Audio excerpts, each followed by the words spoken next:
Welcome to episode 292 of Real Health Radio. You can find the show notes and the links talked about as part of this episode at 7, so the word all spelled out, seven-health.com/292. Hey everyone, welcome back to another episode of Real Health Radio. I'm your host, Chris Sandel. I'm a nutritionist and a coach, and I help people to fully recover. So it's been a few weeks since I put out a new episode, and there's a few reasons for that. So the first was I've been getting started with the Fundamentals of Full Recovery program. So I've been working lots of new members in there and starting to do the live calls as part of that.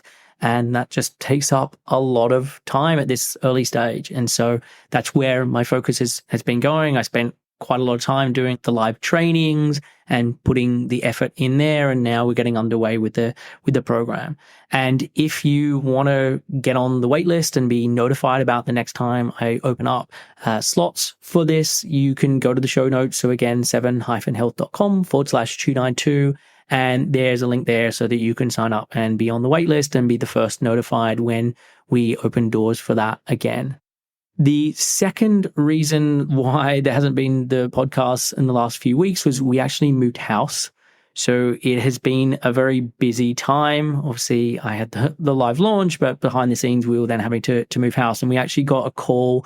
It was while we were away. We were in Hong Kong, and we got a call saying the owners of the previous house that we were living in are now wanting to sell. And so we're giving our notice. And this was a bit of a shock. We didn't expect that to be happening. And so we had to kind of come back and then start to find a new place. And this truthfully all fell on Ali. She was the one who was dealing with all of this. And she has found us a really lovely new place to move and did it very, very quickly. And so from when we received that initial call until we moved, I think it was 5 weeks. And so we're about 15 minutes down the road from where we were before in a really lovely spot. It's down a long country track. It's very nice and secluded. We're surrounded by forests. It's a really lovely new modern house. I've got a separate office. We actually rented 2 places, and the second place is next door. And it's a little, what would be called a granny flat over here, like a separate building with a kitchen and a little bedroom, and I've just converted into my office. So it's a really lovely place. And I think in the end, once we are over all of the exhaustion from moving, we're going to be really happy here. And with this place, there's no urgency in terms of having to move again. The owners are very happy for us to stay as long as we want. And so, yeah, it's been a lot. And I think we're going to be really glad that it has happened.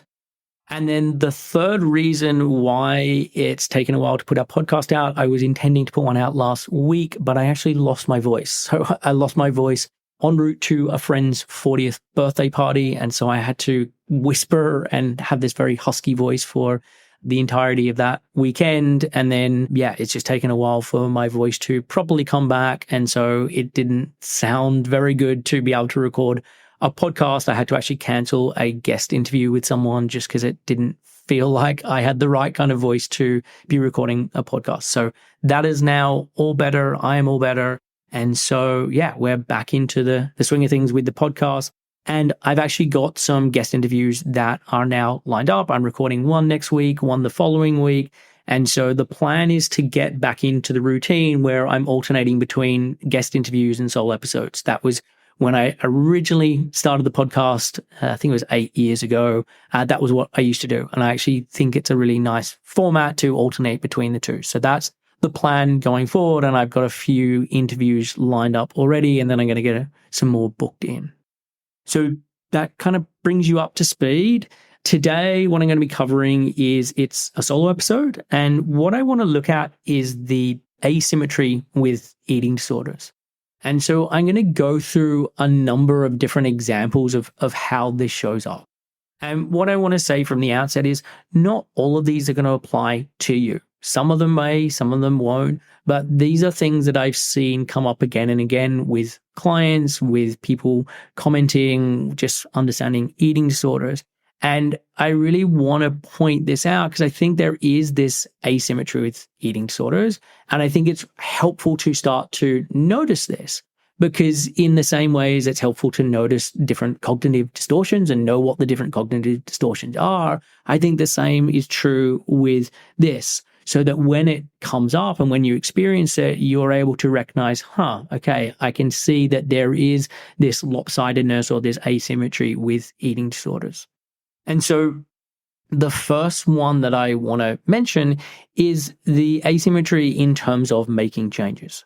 So if there is an eating disorder change, and so a change that serves the eating disorder, and that could be something like you're eating less food, or a particular meal or snack disappears, or you push your eating back later in the day, or there's some change in terms of your movement. So you're now moving more. So you're walking for a longer amount of time, or you've added in another exercise routine. Anything that is pro the eating disorder very quickly gets normalized. So you make this change, and then the next day, there's already this feeling of, well, that was what happened yesterday, so that now is the new normal. So if I removed breakfast, or if I've added half an hour to my walk, well, that now is the new norm because that happened yesterday. And it can be really just one day of doing this and the change gets embedded, or it could be 1 or 2 days, but it's generally a pretty small amount of time for this thought to come up that this is what I now need to do. And if we're then looking in the opposite direction, it's not that quick.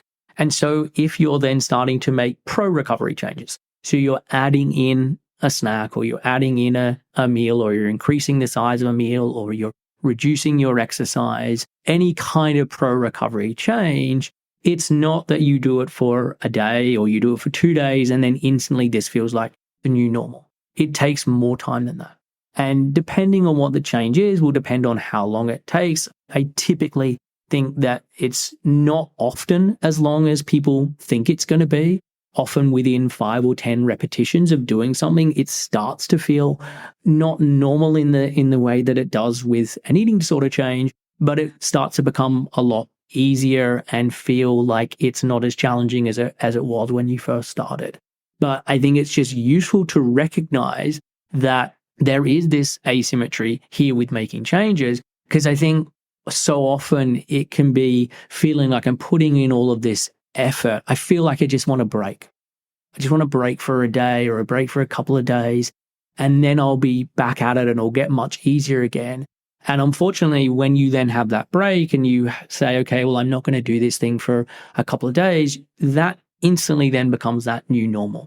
And so what felt like it was going to be a break now means that it's even harder to do that thing than it was. And so really with recovery, there should be this recognition of this and a real focus on, I need to really make sure that I'm continuing to be spiraling up and making positive changes, because it's much easier when I'm in that momentum of the spiral up versus when I'm starting to spiral down and having to then stop that and go back in the other direction. And so that is the first asymmetry I want to mention. The next one, and this comes up a lot with clients and a lot in terms of comments that I see, and this is connected to eating with other people. And so there can be this feeling of that I'm not able to eat if other people aren't eating. Like if I'm eating and no one else is, that is just such a difficult thing to do, or that feels so wrong, or there's so much shame or so much guilt connected to it. But at the same time, when someone else is eating, there isn't the same feeling of like, oh, well, I must do what that other person is doing. So I must do what that other person is doing if they're doing something that is supporting my eating disorder, but it doesn't work the same way. So for example, I've had many conversations with clients where they'll say, I went out to dinner at a restaurant. There was a part of me that really wanted to order dessert, but my partner didn't order dessert. And so I felt that I couldn't have that dessert. And then there'll be other conversations where they say, well, my partner did order dessert, but I didn't have any dessert. And it's like, well, you said that you couldn't do it because your partner didn't do it. And yet when they did do it, you were unable to do it. And so just again, recognizing this asymmetry there, where there's an excuse of, well, I couldn't possibly have done it because the other person I was with wasn't doing it. But yet the same principle doesn't apply when the person does do it. And this is true also with exercise. And again, I've had this conversation many times with clients where I find it really hard to not exercise because my partner is exercising, or a friend is exercising, or I saw someone outside who was going for a run or going for a walk. And so it's so hard for me not to do that. And so it feels unfair that I'm being asked to not exercise when this other person in my life is able to exercise.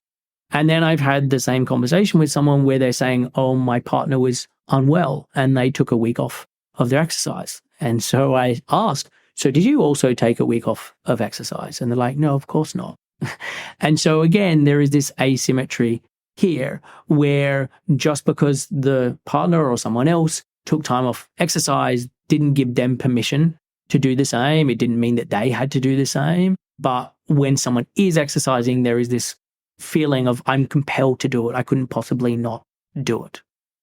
Another one here in terms of the asymmetry is where someone makes a comment.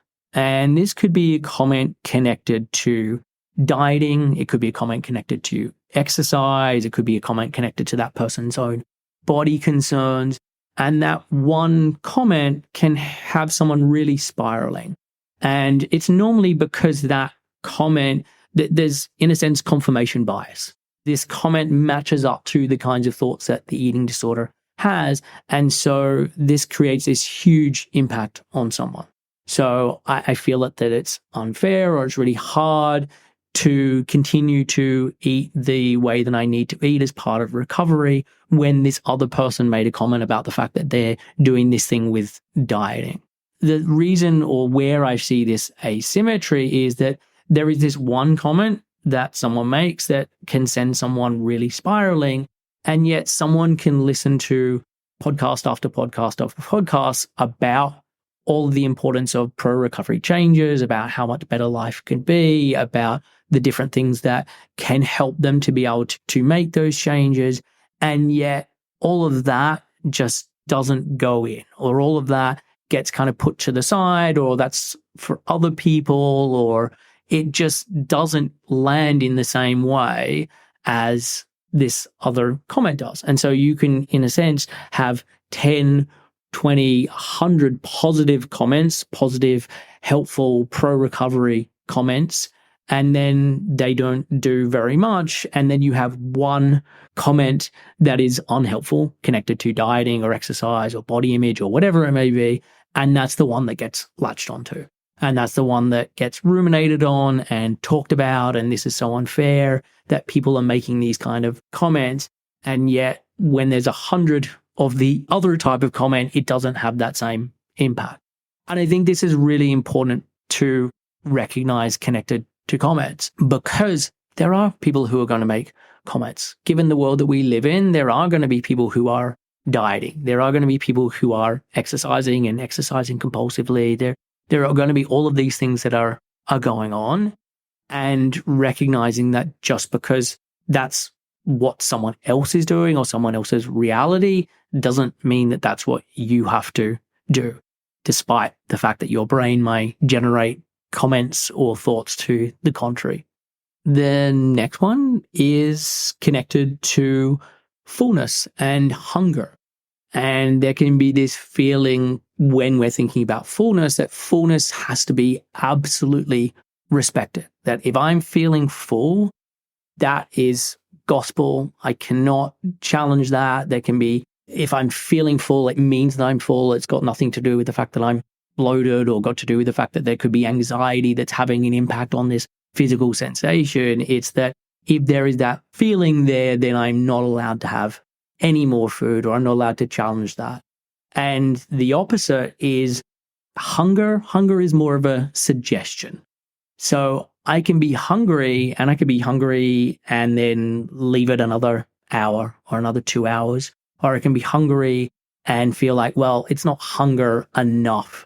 There needs to be more intensity to this hunger sensation for me to truly listen to it. I have to be having much more extreme sensations for me to fully listen to this feeling of hunger. And so there is this asymmetry here where fullness really means one thing and it is very black and white, whereas hunger, there's many, many shades of gray. Because of what happens when you put off hunger, and I've talked about this on other podcasts, hunger really is fairly nebulous in terms of its sensations. And it can be often pretty difficult to pin down what hunger is when you are finding or trying to find all the reasons why this truly isn't hunger. And this becomes even more of a problem when you really push it and push it and push it, so that when you experience hunger after not eating for a really long time or while you're in this really energy depleted state, it's very, very obvious. It becomes very, very obvious at that point. And then every other subtle sensation is that's just not hunger.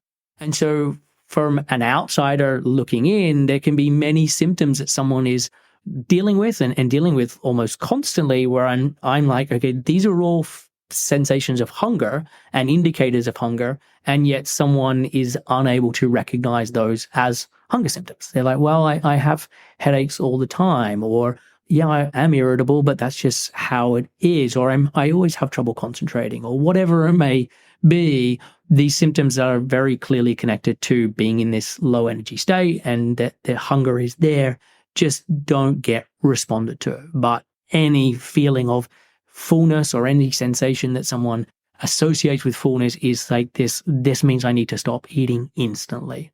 The next one is worrying about health consequences connected to things like taking a break from exercise or eating supposedly unhealthy foods. So I'm worried about the health consequences of eating this particular food, or what will happen to my health if I'm not moving every day or moving in the way that I've been currently doing it. And so there's this real concern about, if I take a break from these things or change these things, I worry about the health consequences. And this is obviously with so many things connected to eating disorders, from my perspective, is you come up with a story. And this is true of all humans. When we explain why we do things or why we think a certain way, we have a reason for why that is so.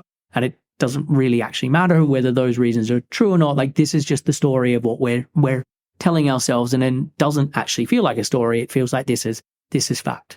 And so for someone, their concerns are connected to the health consequences. And what is often happening with people in this situation is they're worrying about the health consequences of making these changes, and yet at the same time, they're in a really terrible state of health at the moment. So there's osteoporosis, osteopenia, there's lots of digestive issues. They can have blood results where there's very high liver enzymes. There can be lots of indicators that the current state of health is very poor. And this can be physical indicators, but it can also be mental health indicators. I can see how much this is having an impact on my capacity to tolerate change, or my capacity to deal with the stresses of everyday life. Like, I'm having real mental health issues, or I'm having real emotional health issues. And so at the current stage, there's all of these health complications that are there.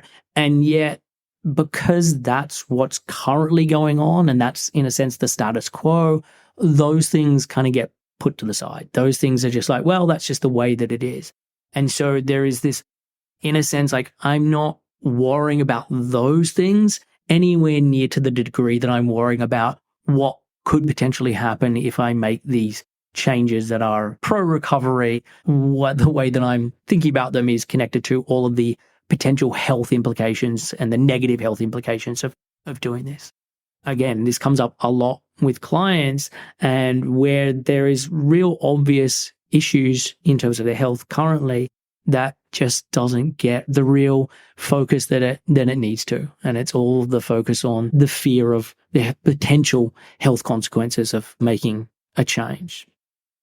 I think this kind of connects onto another aspect, which is there's this huge fear of change and fear of change in many different ways.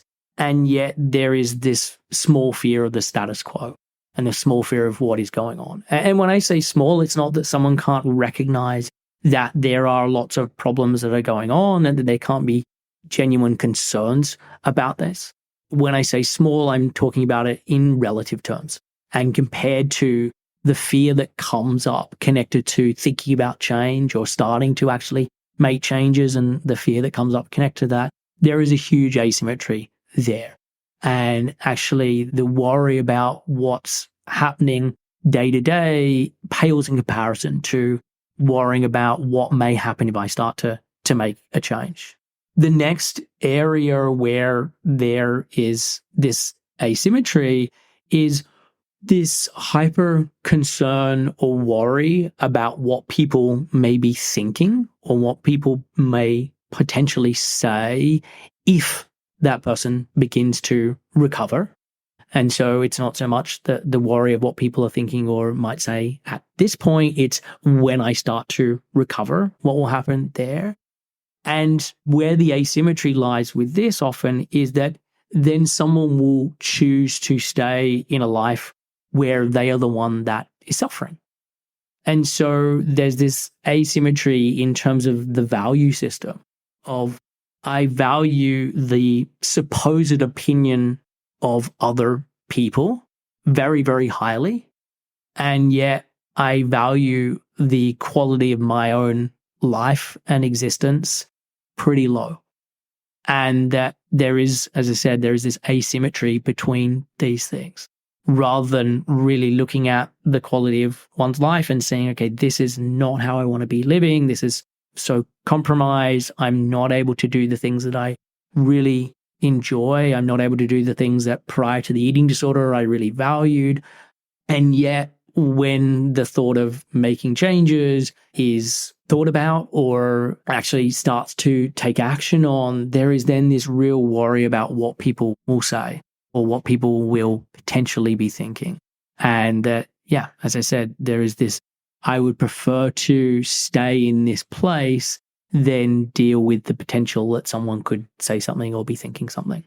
The next one where there is this asymmetry is, and this, again, it comes up a lot with clients, is having these rules or these standards that when we have a conversation about this, many clients, and I would say most clients, don't believe that others should be living in this way.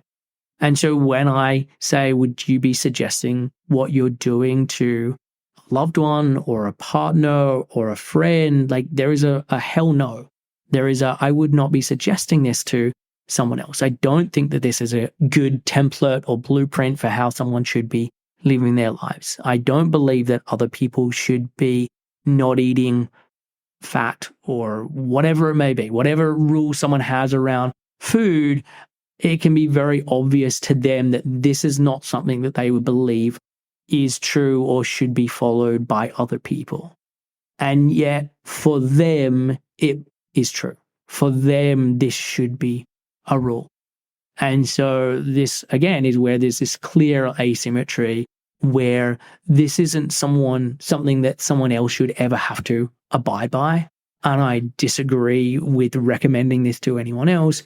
And yet I believe that this is what I deserve, or this is what is true and should be true for me. And again, I think it's just really important to recognize that difference. And from my perspective, where it actually doesn't make sense that this shouldn't be true for anyone else, and yet it should be true for you. The final one that I want to mention is when I'm thinking about restriction versus the concern about binges or eating too much. If someone is restricting their intake, there's not typically a concern about this.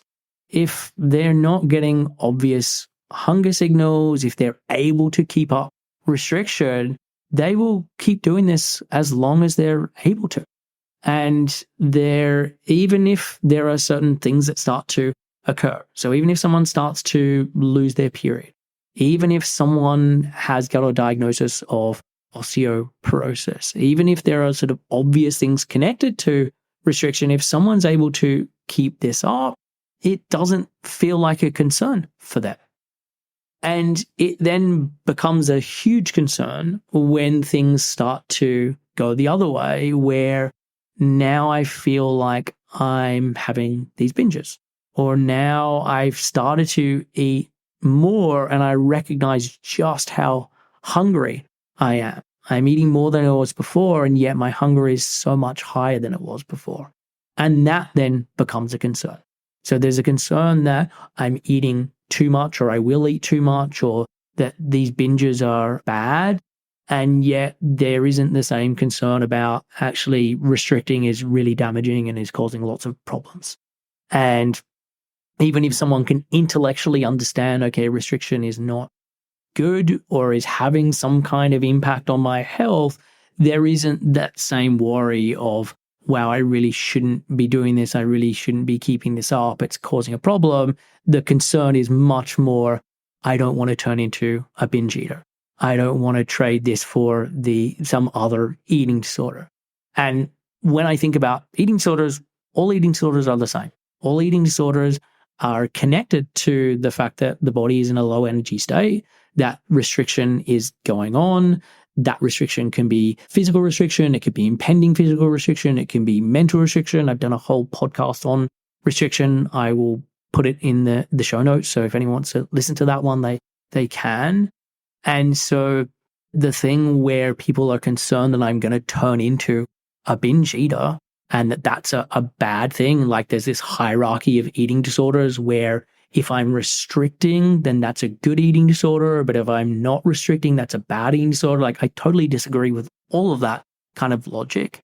And I would also say that, yes, if you have not been eating enough and you've been restricting, so often people will say, but I have been eating enough, when they truly haven't and their body has not been getting what it needs. If you have been doing that, when there is more energy that becomes available because you do start eating more food and that you are giving your body some more, it will use that opportunity to think like, great, there's more available. Let's actually get out of the energy debt that we're in. Let's actually get more energy in so we can truly repair and heal. And that's why there is this uptick in eating. And people can categorize it as binges. It can also be probably more helpful to categorize it as recovery eating or repair eating or recovery feasting or some other more either neutral or positive way of framing this. But it makes complete sense that your body is going to want and need more food. And so I don't think of this as turning into a binge eater, because binge eating, when it is going on, is happening because it's connected to restriction. And so if you've been restricting and then you start eating more, yeah, there's going to be possibly a period where you have binges or where you have more food coming in or you have that extreme hunger that occurs. And then once that goes on long enough and the body is getting what it needs and is able to get out of that energy debt and there's not the restriction going on, then that naturally stops of its own accord.